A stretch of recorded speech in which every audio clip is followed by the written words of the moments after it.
Hello. Hello, all. Hello.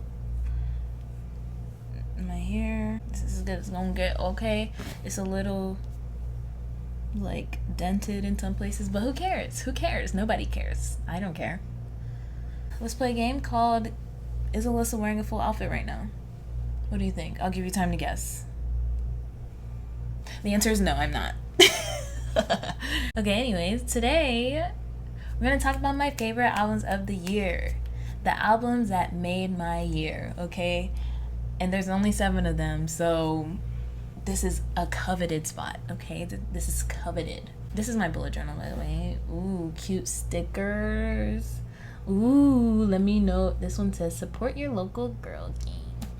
Let me know if you want me to ever do a bullet journal video, because I will. My bullet journal is not beautiful like some people's, because I don't draw and I don't know like calligraphy or anything, but I like it. It's mine. So if you want me to do that, I'll do it. No questions asked. I did listen to a good amount of music this year, I believe, but not all of them impacted me in the way, there are some albums that I thought were good and they had maybe like 1 or 2 songs on there that I was like, this hits. So I'm gonna also make a video about my favorite songs of the year, okay? And there are 12 of those, so I happen to own, oh, you can tell which this one is, but I happen to own 4 of my favorite albums of this year, 3 on vinyl and 1 CD. But this is in no particular order. I'm just gonna talk. It's just, these are my albums that I liked in 2020, okay? They changed my life. They helped me get through the hard times. And not all of them came out in 2020. Just want you to know, full disclaimer, most of them did. 5 of them did, the other 2 did not. So, yes, let's get into it. Sawayama by Rina Sawayama, okay? When I tell you, this album is truly one of the best things I've ever listened to in my whole life, okay? I'm 22 years old. It has been 22 years, and this is top 5, hands down. This is the vinyl. This is the gold one. Oh, that's not it. What the frick? Oh, it's beautiful. She's beautiful. First of all, I filmed a reaction for this album, and it just unmatched. The energy that she created with this album, immaculate. The vibes. Let's talk about it, okay? So, first of all, she started out the album. I'm not gonna talk about the whole album, but like you can just watch the video that I made of reacting to it. But first of all, she started out this album with Dynasty. Like, I'm a dynasty. The pain in my veins is hereditary, baby. She says hereditary because she's British, but I just can't bring myself to do that. Ended it with Snakeskin. Shutting off my brain just to spite my heart. Tell me that's not a masterpiece. It was like her first full album, her debut album. It was a self-titled. Self-titled albums have to be good. Like, that is your name on that album. They have to be good. You have to make it like impeccable. And she did. She came out the gate swinging. She's just really great. And I'm so excited to see where she goes next. My favorite song on this album, hard to choose truly. Who's Gonna Save You Now was my favorite when I first listened to it. Like, off the bat, just the best song. I love that song still, but I think the one I listen to most is probably Excess or Comme des Garçons. Yeah, those ones freaking slap. Number 1, Sawayama by Rina Sawayama. I could talk about this album forever. I could talk about it forever, okay? But I'm not going to. We're gonna move on to the next one, which I also happen to own. You can see it. It's Fine Line by Harry Styles. And let me tell you, I know this album came out in 2019. And it was the end of 2019 though. I think it was like December 19th or something like that. Like, it's been a year. It's been a year. I know it's been a year. I know that this came out last year, but it came out the end of last year, so I'm gonna I count it. I'm counting it. And also, to me, if an album like made my year, it doesn't matter if it came out in the year that I'm talking about it in. It's just that it was important to me in the year. So, yeah. Wow. Fun little fact: Watermelon Sugar was my #1 most listened to song of this year. I love that song. My favorite part is I just wanna taste it.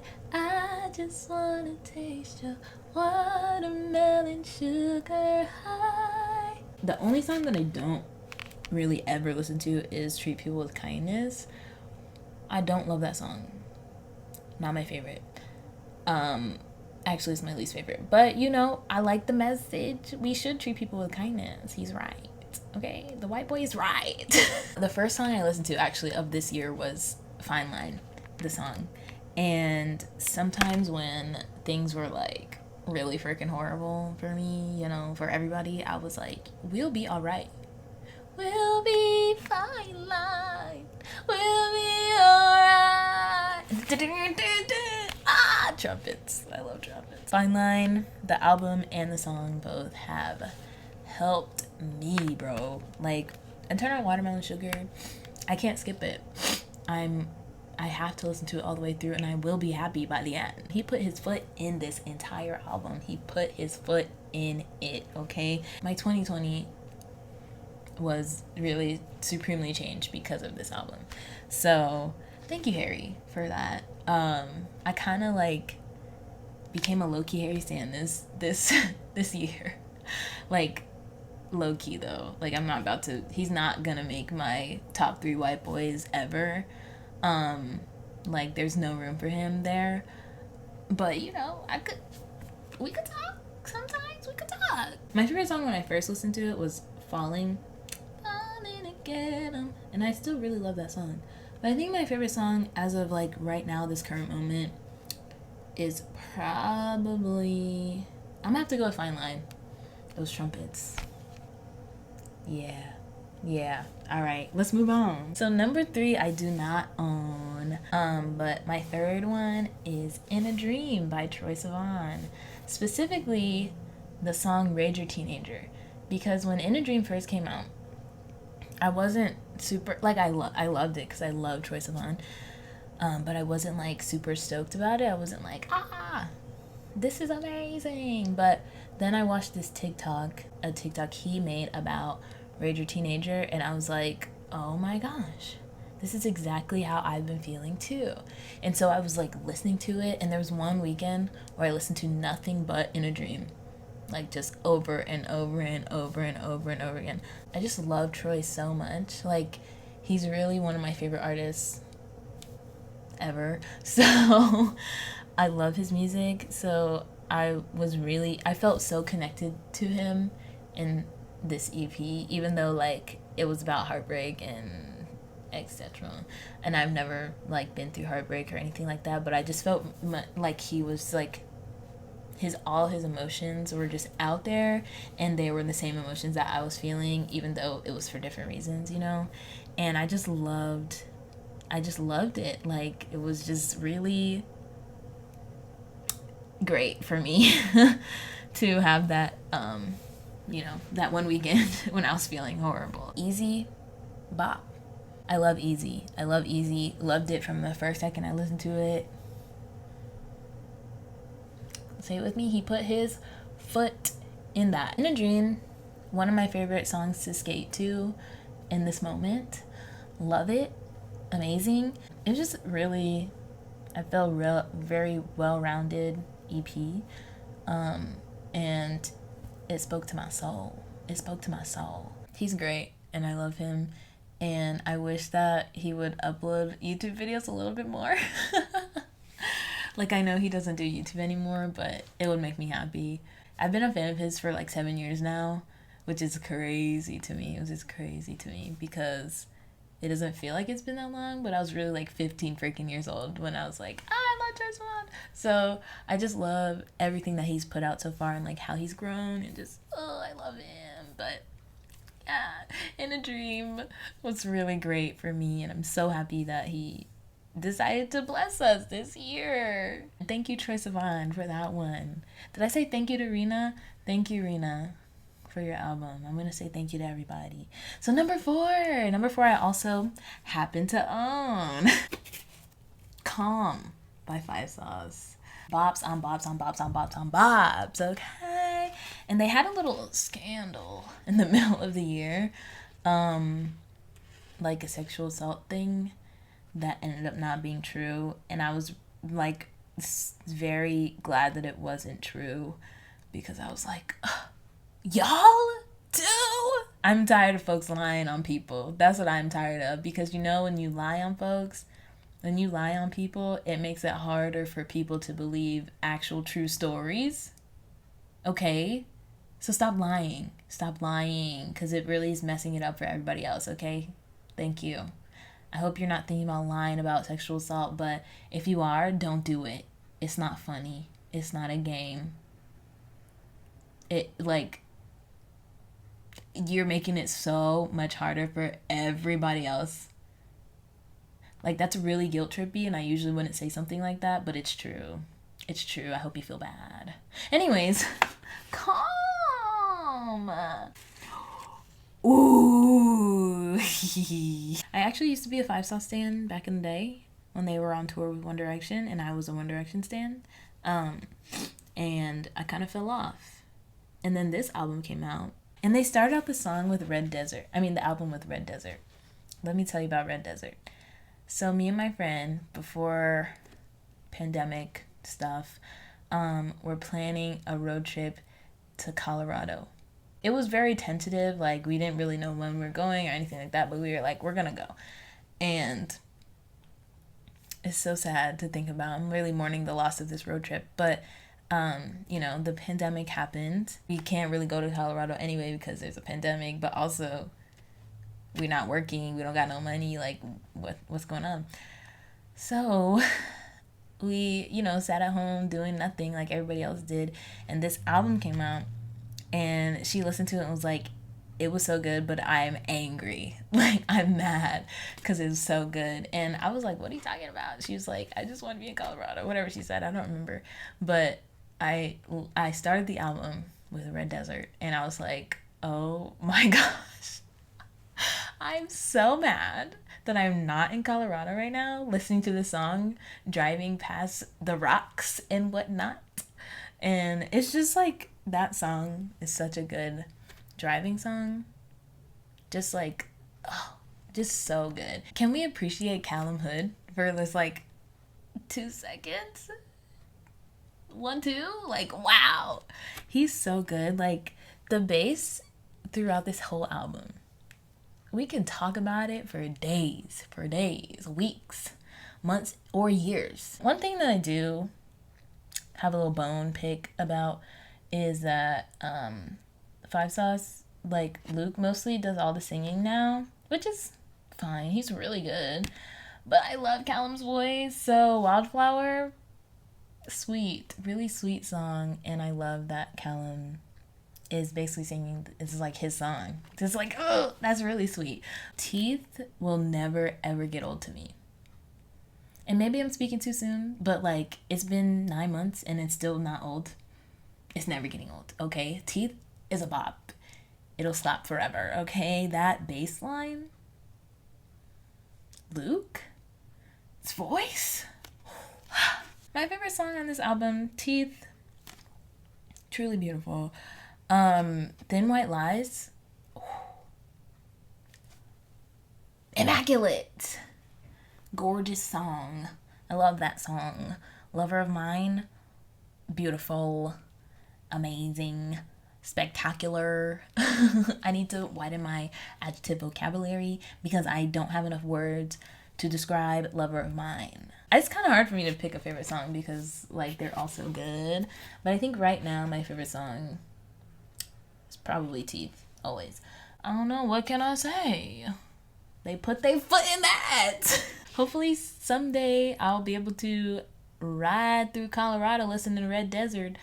That was really country. Hopefully one day I'll be able to drive through Colorado listening to Red Desert. Okay, there we go. On full blast. And, with the windows down. So I don't have a sunroof, but I'll make one so I can put my arms to the sunroof. I love that song. But anyways, thank you, 5 Sauce, for this one. Moving on. Number 5, I do not own either. It also came out in 2019. The first time I listened to it, I hated it. I thought it sucked. But then I listened to it again in March of this year, and I was like, oh, wait, do I hear something?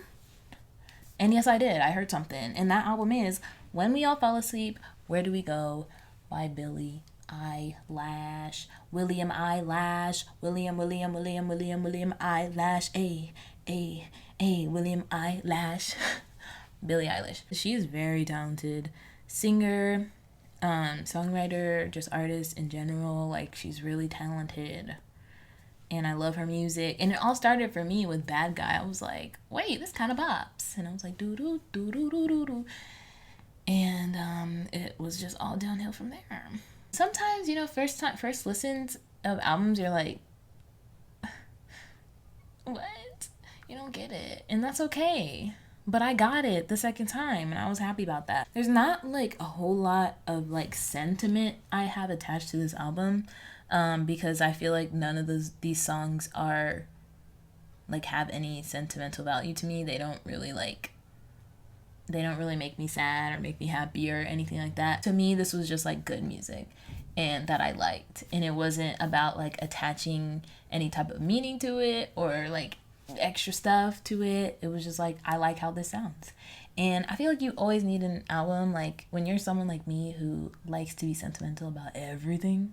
It's nice to have things that have no sentimental value. It's just I like this, and that's it. I just like it. So that's what this album was for me this year. Just something that I'll turn on to have a bit of fun. A bit of boo-doo, doo-doo-doo-doo-doo. I love When the Party's Over. I actually did a cover of it. You should watch that. All the Good Girls Go to Hell. Slaps. It slaps. And all the Christians were mad. And I said, why? Because she's making good music and you're not? I'm kidding. I kind of understand, I guess, where they're coming from, I guess. I watched the video a couple months after it came out, and I was like, I don't really understand why everyone was mad about this. But, truly has nothing to do with me, okay? If I'm not mad about it, I'm not mad. If you're mad, you're mad.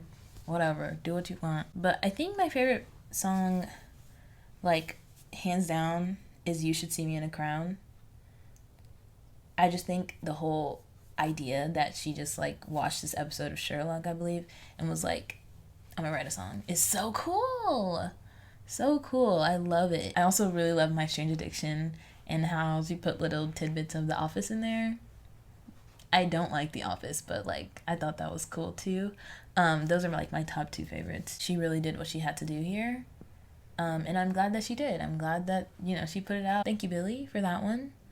I will never stop calling you William Eyelash. I'm sorry. Number 6, I also own.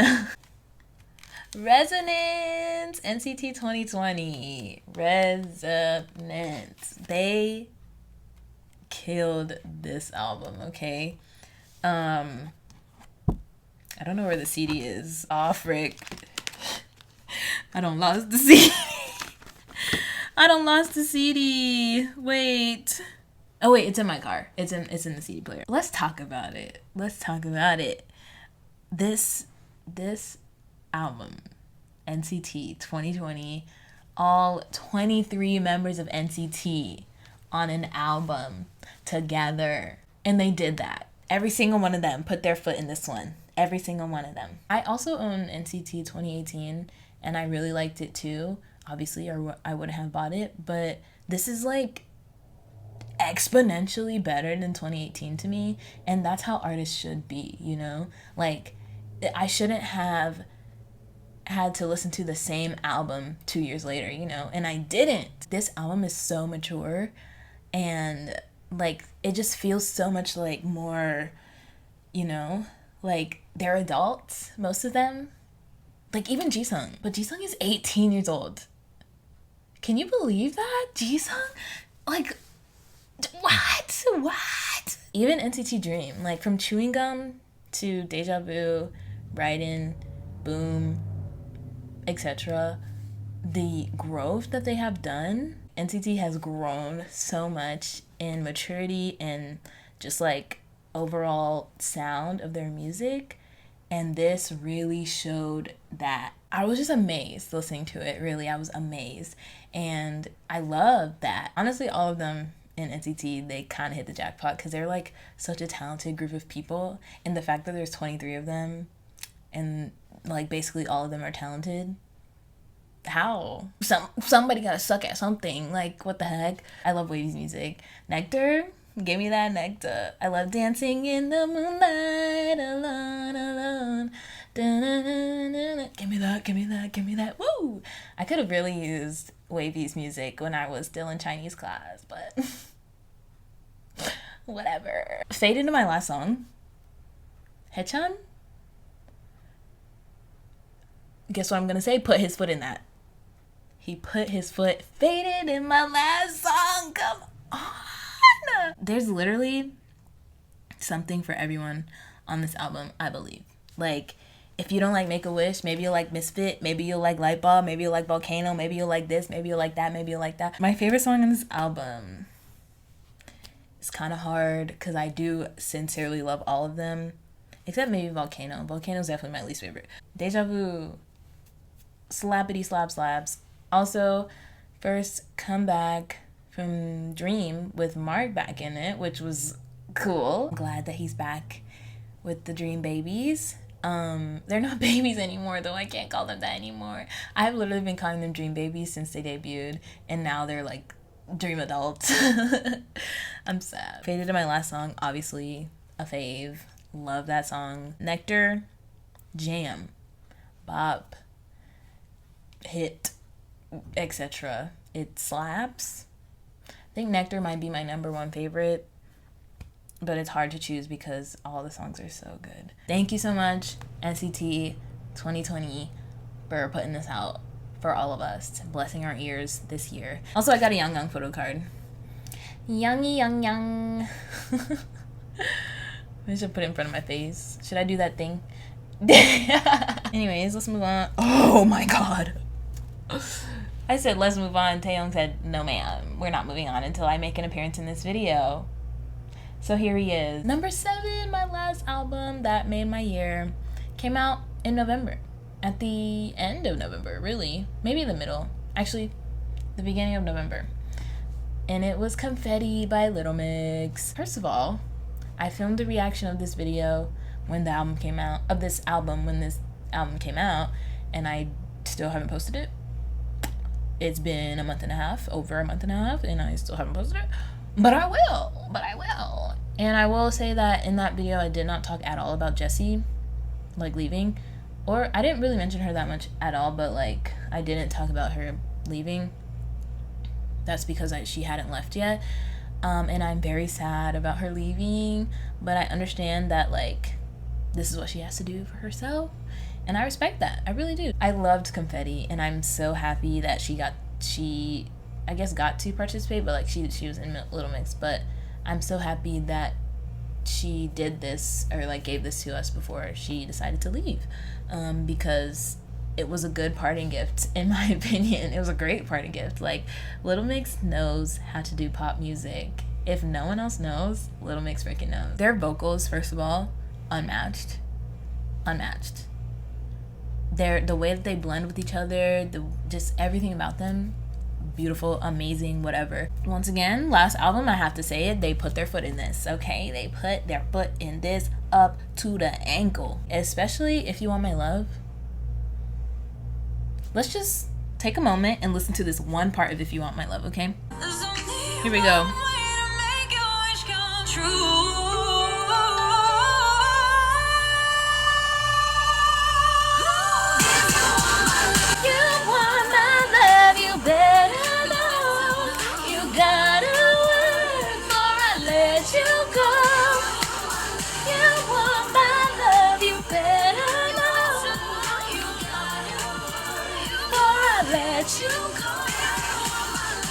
Okay. I'm gonna get copyright strike for that, but it doesn't matter because I don't make money from this. That one part alone changed my life for the better. Every song, like, to me, in this album, there is not a song that I can't listen to. Like, most albums have at least one song that I'm like, I'm gonna skip this every time. But this album, I could listen to all the way through and not skip a song. It was just so good, so well-rounded, just really a wonderful body of art, you know. They just get better and better every year, and I know that this, like, Jessi leaving is a big change for them. It's gonna be a big change for them, and, like, I don't know how their music will differ in the future or whatever, but I believe in them. I believe in their ability to, you know, adapt and continue to make great strides and be amazing. So I'm excited to see where they go with that. My favorite one is definitely If You Want My Love, if you couldn't tell. But also Confetti. Did you also say Confetti? Yeah. yeah. You love it too. Yeah, that's what I freaking thought. This is a great album. It's fun to skate to as well. Thank you, Little Mix, for this album. Thank you for, I think, 7 years of beautiful music, wonderful music. Thank you, Jessi, for being a part of it and for inspiring people everywhere. And I really appreciate everything that you've done, and I hope to hear some music from you in the future, but if not, that's okay too. I just hope that you're okay. So yeah, that's it. Thank you to all the artists for, you know, making my 2020 great, music-wise at least. For lifting me up when I needed it, because I sure did need it. It's been a wonderful year of music. The music has been wonderful. The year has not. It definitely needs some work. I hope you also will watch my favorite songs of 2020, the songs that made my year. There's 12 of them and 2 honorable mentions. So I don't know when I'm gonna film that video, but hopefully it's soon. Anyways, let me know what your favorite albums of the year were. Let me know if you share any of my favorite albums. And yeah, comment down below or do whatever you want. Follow me on Instagram. You know, whatever you like, okay? Like, comment, and subscribe if you want to. Have a good night or morning or day whenever you're watching this. And yeah, talk to you later. Bye.